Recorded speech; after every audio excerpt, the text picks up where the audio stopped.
This is Mark Krikorian, Center for Immigration Studies. We're now west of Yuma in California along the border, and the fence you see that I'm standing next to is a border fence, but it's a little bit different from some other border fences.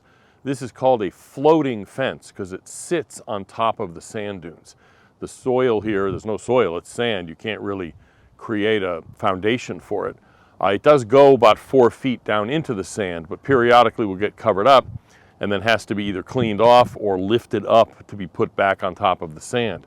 This was built in 2008 because there was nothing here before. And you may think it doesn't matter because it's the middle of nowhere. On the other hand, there's an interstate a 10-minute walk to my left, and so this would be an ideal place for either drug or alien smugglers to come over, and in fact it happened frequently. And one of the reasons this place was appealing is because the imperial sand dunes here are a major recreation area. Thousands of people come out from San Diego and elsewhere to drive around their dune buggies, and aliens or drug smugglers would come and try to blend in with them.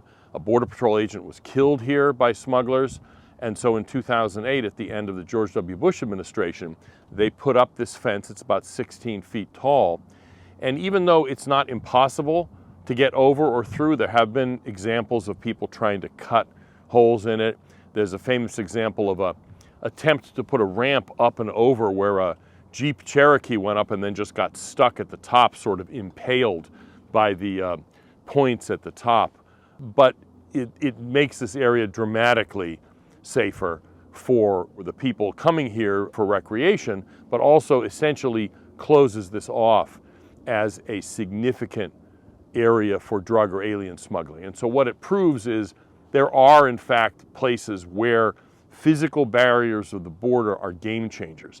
On their own, it's not going to fix everything. It's not a silver bullet, but it is a vital tool along many parts of the border. And the Biden administration's reluctance to even acknowledge the utility of border barriers really undermines security.